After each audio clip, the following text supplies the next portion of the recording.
नमस्कार. टेक्निकल फंडा देवदीक्षित या आपल्या यूट्यूब चॅनलवरती तुम्हा सर्वांचं सहर्ष स्वागत आहे.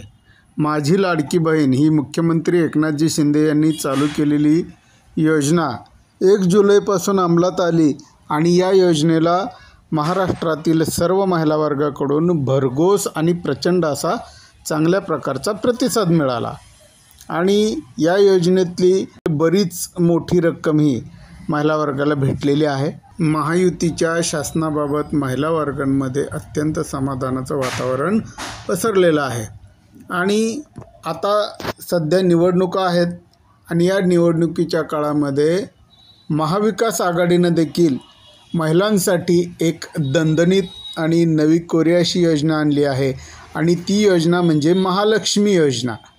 आता या योजनेचे अद्याप डिटेल्स सगळे आलेले नाही आहेत, पण या महालक्ष्मी योजनेमार्फत सर्व महिला वर्गांना जे पात्र ठरतील त्या सर्व महिलांना दरमहा 3,000 रुपये देण्याची घोषणा महाविकास आघाडीकडून करण्यात आलेली आहे. म्हणजे आता जर समजा महाविकास आघाडीचं सरकार स्थापन झालं तर महाविकास आघाडीचं सरकार महाराष्ट्रातील सर्व तमाम पात्र महिलांना दरमहा 3,000 रुपये मानधन देणार आहे. म्हणजे बघा, लाडक्या बहिणीचे किती पैसे, तर लाडक्या बहिणीचे 1,500 रुपये आलेले होते, पण आता महाविकास आघाडी याच्या दुप्पट रक्कम देणार आहे आणि ही रक्कम आहे 3,000 रुपयाची. म्हणजे आता समजा आहे हे महायुतीचं सरकार राहिलं तरी महिलांना फायदा होणार आहे, महाविकास आघाडीचं सरकार आलं तरीही महिलांना फायदा होणार आहे. अशी दुहेरी फायद्याची ही एक अत्यंत चांगली योजना महाराष्ट्रामध्ये राबवली जात आहे. आता काही महिलांचं म्हणणं असं आहे की या योजनेमध्ये काही त्रुटी आहेत. या योजनेचा जो काही फायदा आहे तो एका ठराविक वर्गातील महिलांनाच होतो आहे, असाही काही महिला भगिनींचा या योजनेवरती आक्षेप आहे.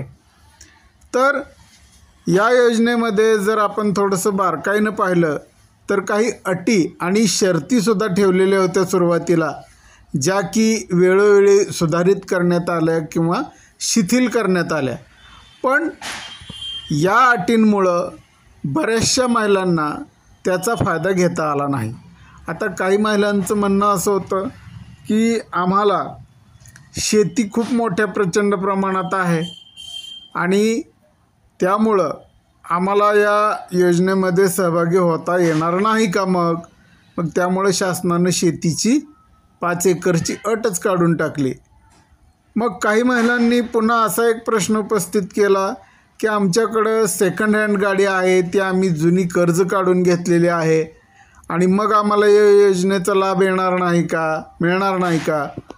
तर त्यावरही अजितदादांनी उत्तर दिलेलं आहे आणि ते उत्तर म्हणजे की तुम्ही काळजी करू नका, तुम्हालाही या योजनेचा लाभ मिळेल. मग त्याच्यानंतर इन्कम टॅक्सची जी अट होती त्या संदर्भात देखील बरीच चर्चा झाली आणि महिला वर्गाकडून नाराजी व्यक्त करण्यात आली की आम्ही केवळ आम्हाला कर्ज मिळावं म्हणून इन्कम टॅक्स भरतो आहे, तर मग आम्हाला या योजनेचा लाभ मिळणार नाही का. तर त्यावरतीही शासनामार्फत सर्व महिलांना प्रतिक्रिया देण्यात आलेली आहे. एकूणच या योजनेमध्ये प्रत्येक वेळेला काही ना काहीतरी नवीन बदल होतात, काही ना काहीतरी नवीन अपडेट्स येत राहतात, पण ही योजना सर्वस्वी महिलांच्या फायद्याची ठरणार आहे आणि ठरत आहे हे मात्र नक्की. त्यामुळं आज या योजनेचा आपल्याला सध्या आचारसंहितेमुळं लाभ जरी घेता येत नसला तरी निवडणुका संपल्यानंतर आणि सरकार स्थापन झाल्यावर आचारसंहिता संपल्यानंतर मात्र आपणाला या योजनेचा लाभ नक्की घेता येणार आहे.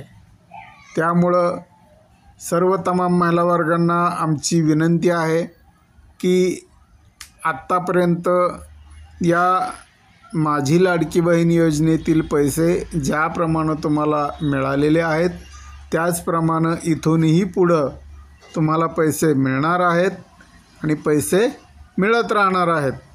त्यामुळं काळजी करू नका, निर्धास्त बिनधास्त राहा आणि आचारसंहिता संपल्यानंतर मिळणाऱ्या पैशाचा नक्की लाभ घ्या आणि या पैशाचा सर्व महिला वर्गांनी सदुपयोग करावा अशी आमची त्यांना कळकळीची विनंती आहे. तसं कोणावरही काही बंधन नाही की पैसा कसा खर्च करायचा आहे, काय करायचं आहे. तो सर्वस्वी सर्व महिला भगिनींचा निर्णय असणार आहे. परंतु तरीही त्या पैशाचा सदुपयोग झाला, तुमची काही अडलेली कामं झाली तर त्यामध्ये शासनाला मोठ्या प्रकारचं समाधान मिळू शकतं. चॅनलला अद्याप सबस्क्राईब केलेलं नसेल तर कृपया सबस्क्राईब करा आणि इतर गरजू लोकांपर्यंत, इतर गरजू महिला भगिनींपर्यंत हा व्हिडिओ नक्की जास्तीत जास्त शेअर करा. आणि व्हिडिओ कसा वाटला, व्हिडिओबद्दल काही तुमचे प्रश्न आहेत का, आम्हाला कमेंट करा. धन्यवाद. नमस्कार. पुन्हा भेटूया असंच नवीन व्हिडिओच्या नवीन अपडेट्ससह. नमस्कार.